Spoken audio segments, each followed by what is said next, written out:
we are dealing with incontinence, severe incontinence, and you know that is a difficult thing because we don't like to talk about. That's a problem.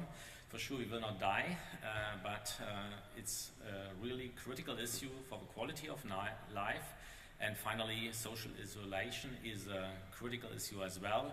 So therefore, I think it's worth dealing with, and there are many cases. It's difficult to count because many people do not really like to talk about, even with their medical doctors.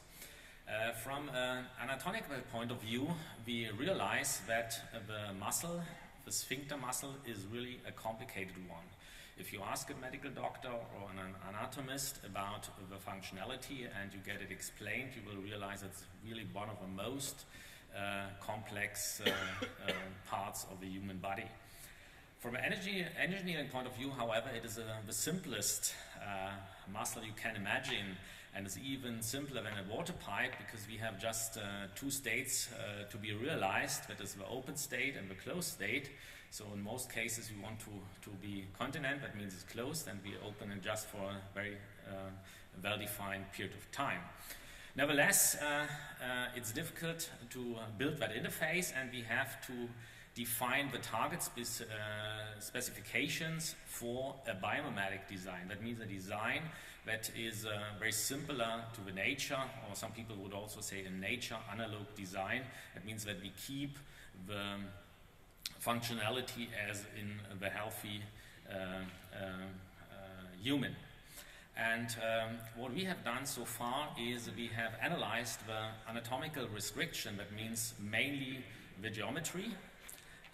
That is not too complicated because we do know from the previous developments what are typical restrictions, but for sure we have to be aware that the implant itself should be small does not imply any discomfort. What is more difficult is to get reliable data on the mechanical parameters because it depends on the patient, and that also depends on the anatomy of the patient, and you do know that male and female have a very different anatomy.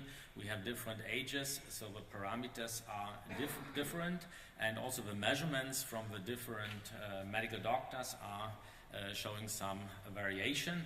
Nevertheless, the order of magnitude is quite clear. Another thing that is quite important is the time response, and that is more critical for urinary than for fecal incontinence. Nevertheless, we are looking for it, and therefore we have to choose the right actuator. That is one of the main issues, and I like to discuss that a little bit here as an example for one of the challenges within our project.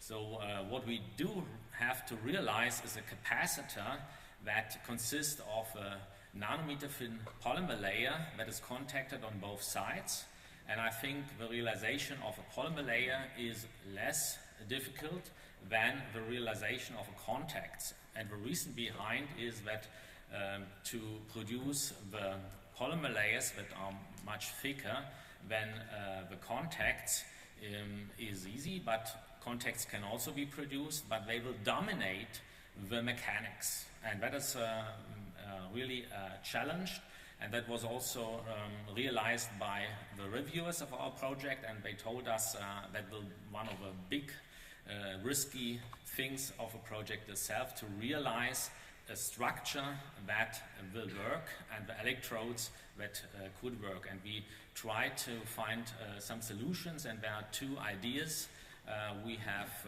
shown, and they are also shown on our poster. That is liquid metal electrodes that had been demonstrated by people from the US, for example, on the micrometer scale, but have to be demonstrated on the nanometer scale. And these are unidirectional winkles that allow the deformation in one direction. I would like also to make your attention to different applications that are outside what has been presented, for example, at the beginning of the session, and where we talk about artificial skin, for example, but I think also hingeless devices for robotics outside the medical is important, and you should think about the wipers for car industry, for example, And in general, I can say there are high-risk projects with a wide variety of potential applications. And to become successful, we do need some basis. We have, for example, from the support of the Swiss Nanoscience Institute and previous projects, but the current projects also comprise the medical partners from Schaffhausen, Inselspital, and University Hospital in Basel, and the engineering partners from EMPA and our side, and for sure our industrial partner, Meyer Powers. Thank you for your attention.